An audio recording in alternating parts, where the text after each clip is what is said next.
বইছে হিমেল হাওয়া, বাড়ছে শীতের তীব্রতা, কনকনে ঠান্ডায় বিপাকে নিম্ন আয়ের মানুষ।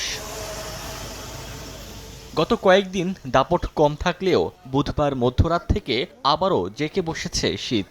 ঠাকুরগাঁও, নওগাঁসহ দেশের বিভিন্ন স্থানে গুঁড়ি গুঁড়ি বৃষ্টির মতো ঝরে কুয়াশা। ঠান্ডা বাতাসের কারণে অতি প্রয়োজন ছাড়া বাইরে বের হচ্ছেন না কেউ। শীত উপেক্ষা করে পেটের ক্ষুধায় রাস্তায় নেমেছেন খেটে খাওয়া মানুষ।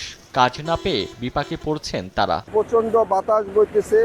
এই বাতাস বওয়ার কারণে ঠান্ডার প্রভাবটা অটোমেটিক একটু বেশি লাগতেছে। আকাশ মেঘাচ্ছন্ন হয়ে আছে, মানুষজন বাইরে বাড়াতে পারতেছে না বাতাসে খুব ঠান্ডা, গাড়ি চালাতে কষ্ট হচ্ছে। হাত পা বের করা যাচ্ছে না ঠান্ডার মধ্যে, তো আমরা মোটামুটি অনেক কষ্টে আছি আর কি।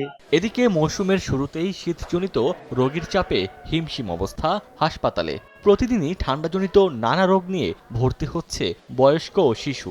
শয্যার তুলনায় অতিরিক্ত রোগী ভর্তি থাকায় ব্যাহত হচ্ছে চিকিৎসা সেবা। বাচ্চা পায়খানা করতেছে আর আপনার বমি করতেছে, আর ওই যে পেট ফাঁপে রয়েছে, এই কারণে নিয়ে এসেছি। বাচ্চা নিয়ে অনেক কষ্টই হচ্ছে, এখানে আমরা দূর থেকে আসছি। ডায়রিয়ার পেশেন্টটাই বেশি আসে এবং সাথে ঠান্ডা, সর্দি, কাশি এগুলো তো কমনলি থাকে।